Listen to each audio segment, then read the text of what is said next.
Hi, welcome to Ranger Country. I'm Peter. And I'm Lawrence. And we're here today to bring you a review of the Huntsman Revere. Long awaited. Let's get into it. Let's.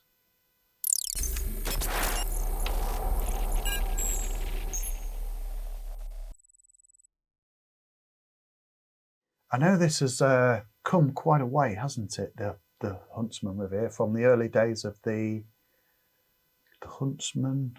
Well, we as of time of filming, we've got a couple rifles in. We've got a Harrier and we've got an X2 in. Older rifles second hand. So ultimately, that's where these have come from, isn't it? Yeah. But yes, obviously the Huntsman name started with a standard Huntsman, classic. Yeah. Then it went to Regal. Yeah. And then we've gone to the Revere. Yeah. The original ones weren't regulated, were they? They weren't regged and they weren't bolt action. Yeah. They were bolt action. Yeah, what did I say? I don't know. I thought you said they weren't bolt action. They were bolt action, they weren't side lever. Yeah. And then they regulated them with Regal HR. It's me age. No, it's probably my age. It was probably me not saying the right thing. Who knows? So yes, so the Revere is not a new model. We just missed it on doing our reviews. I think we'd always just assumed, because of how popular they are for us, we'd assumed that we'd done one. Anyway, right, starting from the butt then, what we've got? Well, first of all, obviously we've got two stock options. This is them. I don't know how well the cameras can pick this one up, but this is the Safari stock. It's like a textured-y, sort of like tree bark kind of finish. It is, yeah, that's a very good way to describe it. Rustic. Yeah. It's very grippy. It's very Marmite. Marmite, you either love it or hate it sort of style. Yeah. I think it's a type of, well, it's obviously wood. Whether they wire brush it, whether they shot blast it, I don't know. But they do something to create it. It's very, very nice. Now, this has an adjustable cheek piece. The Safari has an adjustable cheek piece. The Walnut one, obviously, as we can see here, does not. The Safari is ambidextrous stock. The Walnut is dedicated right or left-handed. The stock on that, though, is absolutely gorgeous. Obviously, we'll get into handling later, but it also feels absolutely brilliant as well. It is. The quality of the wood on the Walnut Daystates is just the next level, isn't it? Yeah. They are a premium brand. You are getting a premium product. Yeah. For sure. And you would hope so for the price as well, right? Yeah. Yeah. Okay, moving forward. Standard trigger is fully adjustable, but not like a match trigger it's not adjustable for up and down and left and right. As in the new trigger blades that come on a post. Yeah, exactly, yeah. I'm sure there's a clever way of saying that. Yeah. But yeah, the trigger feel is fully adjustable. We've obviously, moving forward, we've got a safety catch at the back here. Bright red indicator, and that obviously marries up with the red indicator on the breech block when it's live, and doesn't when it isn't. So that's nice and easy, and it goes with a nice solid clunk. It certainly does, yeah. Yeah. We've also got, obviously, the rifle is side lever. This lovely smooth action, nice and easy to use, and nice and positive as well. You do really see where the money has gone, don't you, on the quality of the rifles? Yeah. You really do. You can tell that a lot has gone into it. Now, these come with either a magazine or a single-shot tray, don't they? They come with both, yes. Yes, yeah. In 177, we're looking at 13 round, aren't we? Yeah. And in 2.2, we're looking at 11 round. Yeah. Single shot. How many shots is that? That could be one. Okay. Yeah. I quite like the single shot tray. Right, carry on. It's cheaper on pellets for a start. Yeah, it slows you down. It does. One little thing is you just have to make sure you get the pellet, drop the pellet in the right way round, don't you? Yeah, I mean, it's just a tray. It's just a tray with a trough in the middle. The pellet goes through. We've had it said that they can be. It's possible that you can, as you're rolling the pellet in, drop them in. They go around end up going around the wrong way, or drop out the other side. Yeah, it's quite a simple tray. It's nice and easy to use, and I guess it's just nice that they give you it as well as the magazine. Most manufacturers, you just get a magazine. I'd go along with that. Yeah, definitely. I know it's handy when we're croning a rifle, isn't it? Just single shot tray in. Yeah. Job done. Yeah. Now you say that this one comes with an ambidextrous stock. Yeah. It is ambidextrous side lever as well, isn't it? Yes. You can change that around. So you can have it on the correct side if you want it. If you want it on the wrong side, yes. Regular listeners, regular watchers will know all about that. You know, not to derail the whole subject, we get it mentioned quite a lot on our deliveries. We go around all different parts of the country, all the way down to Cornwall, and I'll have someone say to me, "You're right, you know, it is better to have it on the right hand side." Yeah, and that just makes us realise that. Well, thank you all a lot for watching. It makes us realise how far out we get, how far around the country, how far around the world. I think we had a comment from California the other week. Buenos Aires, I think, as well. Yeah. I didn't understand it because it was written in foreign, but yeah. I need a Google Translate. You're going to get kicked out like Clarkson did, don't you? Right. Anyway, right. So yes, back to the rifle. We've got a single shot tray, didn't we? You can double load these though, can't you? Yeah. You just have to be careful. The old Daystates were not so much in the Revere, but in the Wolverine and the Red Wolf, they were anti-double load. Yeah, and then they changed them. They upgraded the magazine to a far, far better magazine, didn't they? Yeah. But you lost the benefit of anti-double load. But yeah, anyway, we've mentioned it in another video that we just happened to be recording around the same sort of time. So this will sort of date the videos when you'll see the other one. It's not necessarily a beginner's rifle, is it? It's certainly not a beginner's price. Well, it can be depending on your budget. You know, we get people coming in and they say they've got this sort of budget and I want one of these. Great. No, but obviously we said in that video that I know the price range of that one is most beginners. That's where you go to, and if you double loading the rifle, generally you're new to air guns. You're not sure how to work it, not sure what you're doing basically. I think we did say that it was the biggest common problem that we get, and we probably get 2 to 3 people a week who have double loaded, treble loaded, blocked the barrel, and caused themselves and us a little bit of a headache. Yeah, but that's fair to say. Anyway, so moving forward, literally, we've got a shrouded barrel. There's a shrouded barrel on there. Standard 1/2-inch UNF thread. Obviously, you can get a silencer as we've got on this one that we're going to be shooting shortly. We've got a reflex one on it, hasn't it? So it probably belies the length of the barrel because the barrel finishes about here, isn't it? But this is one of the reflex moderators that actually sleeves over the barrel. Yeah. And the spigot for screwing onto the end of the barrel is about there. So you can tell by the length there. That's about where it finishes. Yeah. Any other big words to add to it? What did I use? Yeah, belie and spigot. Oh, sorry. Yeah. I've been chewing on that dictionary. Gauge is on your end there, isn't it? It is, yeah. Well, as well as the gauge that's underneath. So let me flip the rifle over. Yeah. So you've got 2 gauges on this rifle. It is regulated. So in theory, the shot count should be nice and consistent all the way through the pressure curve. Your regulator pressure is this one. So this one shouldn't move. They're somewhere around 100 bar. And then obviously your cylinder pressure is on there. I don't know, just going off piste a little bit, if this is too much information for people. It's like on some cars, isn't it, where they don't tell you your coolant temperature. Exactly. I know I'm going. Yeah. No, exactly.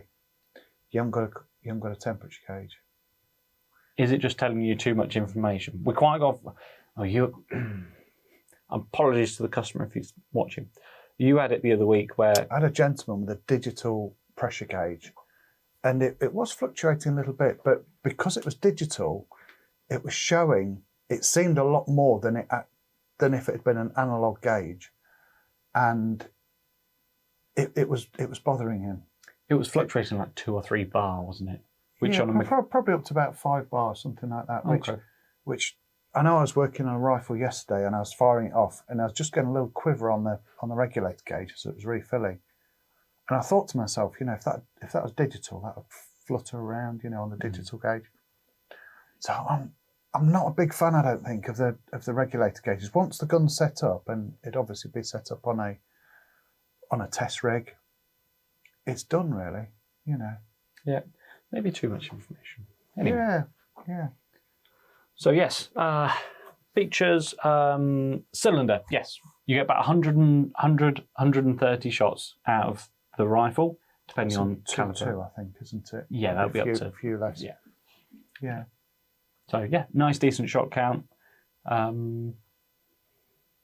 Features wise, That's about it, isn't it? Yeah, and obviously, if you buy the rifle from us, we are currently, as of recording the video, if you come to this video in 10 years' time and it's still up, it might be different. We are currently offering lifetime servicing and warranty on all new Daystates, Airarms and Brococks actually as well. Yeah. So unless you've messed with it. Yeah. So any faults, they're all covered by our warranty. Yep. Okay, let's jump into handling them. So now we've talked about what it's got. How does it actually feel, Lawrence, when you're shooting it, and what's the stats of it? So we'll get the numbers over and done with. So weight-wise, it's 2.6 kilos, no scope on in the walnut stock here. It's not a lot of weight, is it? £5.11. No, it's not. It's quite a light rifle for Yeah. it being a traditional rifle and not like a tactical, skeletal, synthetic, lightweight jobby. Yeah. Lengthwise, it's just under 1 metre, 950mm. So a standard traditional rifle length and a nice light weight. I think this is what we find, isn't it? People like the traditional, the proper rifle style, isn't it? Yeah. Well, that is... The Huntsman is... The stock of the Huntsman is designed so that if you see that, the profile of the action is dropped right into the stock to be designed just like a centerfire rifle would be.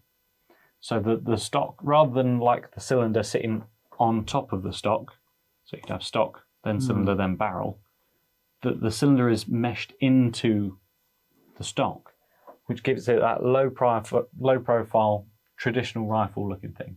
In fact, on our little monitor there, we can't really see much definition. It's a nice black shape. And that looks like that could very well be a centerfire rifle. IFX have taken that a little bit further, haven't they? Yes, they They've have. put like a Fultz magazine in there to look like a bolt action centerfire rifle, basically. On the new DRS. And that doesn't have a cylinder. It doesn't have a cylinder either. It's round the barrel, isn't it? Yeah. Yeah.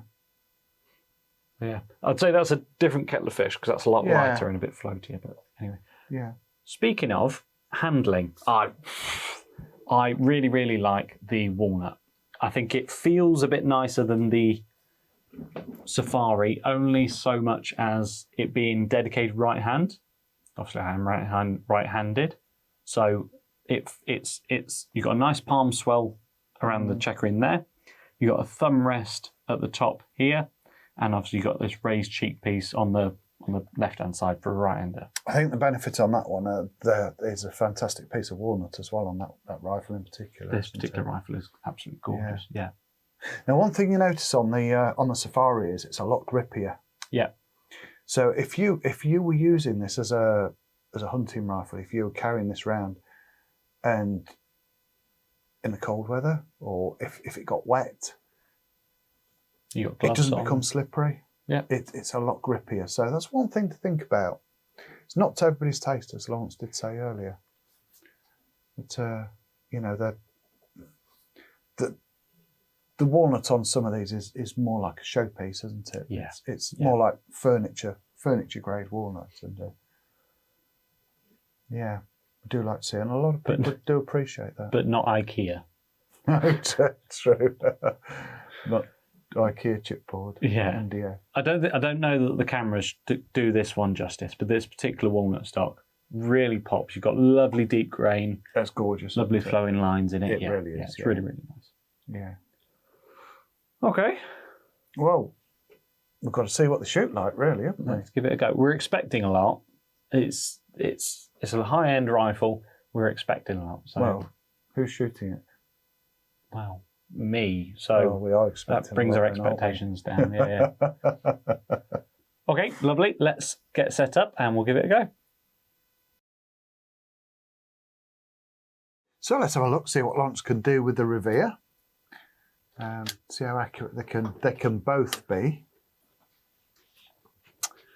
Now we are using the QYS heavy pellets, 4.50 and 9.56 grains.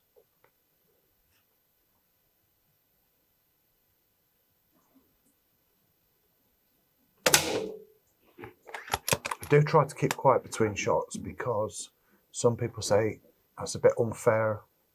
Lawrence trying to shoot me, keep talking.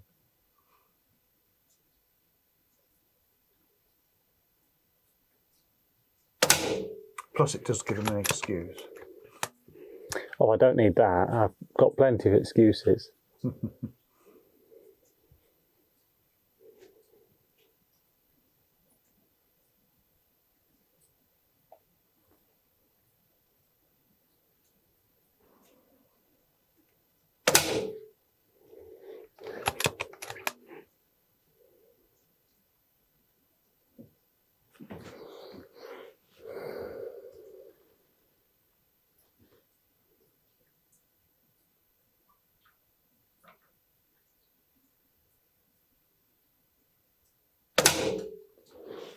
Yeah, that third one was me.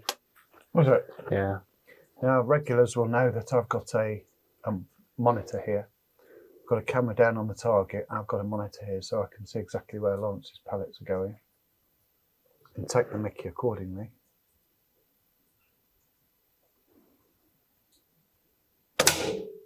Or give positive encouragement, as it's otherwise known. That will do. That'll very much do. I'm not going to ruin that group. Happy with that? Very happy with that. That's not too bad, is it, for you? It's not bad at all. That third one was me. I wasn't comfortable. Oh yeah, that wasn't the jitters then from the coffee. It could have been. Coffee. No, it was too. It was no, it's not enough coffee. That's what that was. No, okay. Yeah, you just had the one today. Yeah. I've got you.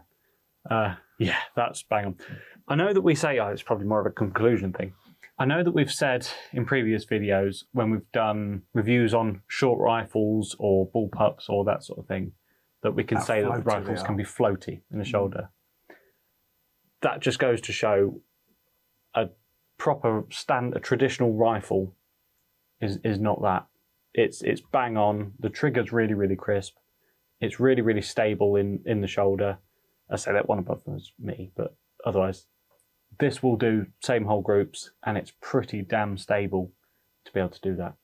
So yes. I noticed you're only on 9 magnification there. That's quite interesting. It's just Just as it was. That's just how it came. Yeah. It was fine. Maybe would have put it up to 10, but otherwise, yeah, it's fine. Okay, interesting. So let's move on to the conclusion, shall we? Let's give it a go. So we've talked about it. We've shot it. Let's just summarise. Yeah. Obviously, it's a 4-figure rifle. Now, there's a few. Let's just go into a little bit where it sort of sits in the market. So I think, personally, we've got this. We've got the BSA R12. Yeah. We've got the HW100. What else have we got? Well, the R12 is a couple £100 more. It is a bit more, but you've got a carbon bottle, haven't you? You've got a big carbon bottle. Yeah. Adjustable which has put the price up. Yeah. And you get 2 mags actually as well. Yeah. A lot of people don't like bottles though. No. No, granted. I would say this still falls into where it's always sat in the market, as the Huntsman's always sat. I think it's the nicest. It's like you said, it's showpiece. It's a bit nicer than those other ones. Yeah. The HW100 is very, very nice. To get the shot count in the HW100, you've got to get the rifle length version of the long one. And then you're adding quite a bit more weight onto an already quite heavy rifle. Yeah. Quality, superb, fantastic. But, you know, weight is especially if you're hunting with it. Yeah. Obviously, the HW100 is designed as a hunting rifle. Right? Yeah. So, yeah. Yes, I think if you were having a range rifle and you wanted something traditional that felt really nice. This is one of those. I think this is one of those that every time you get that, either get that out of the sleeve or open your hard case, it's going to put a little bit of smile on your face. Yeah, it's one of those feel good, isn't it? Yeah. Because it's a little bit of quality. Yeah, certainly if you get one of the walnut stocks like this one, I'll Yeah. try and show that off a little bit. Yeah.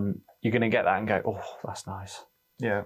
Every time you get it out, it's going to put a little grin on your face. And it just makes the whole experience a little bit nicer, doesn't it? Yeah.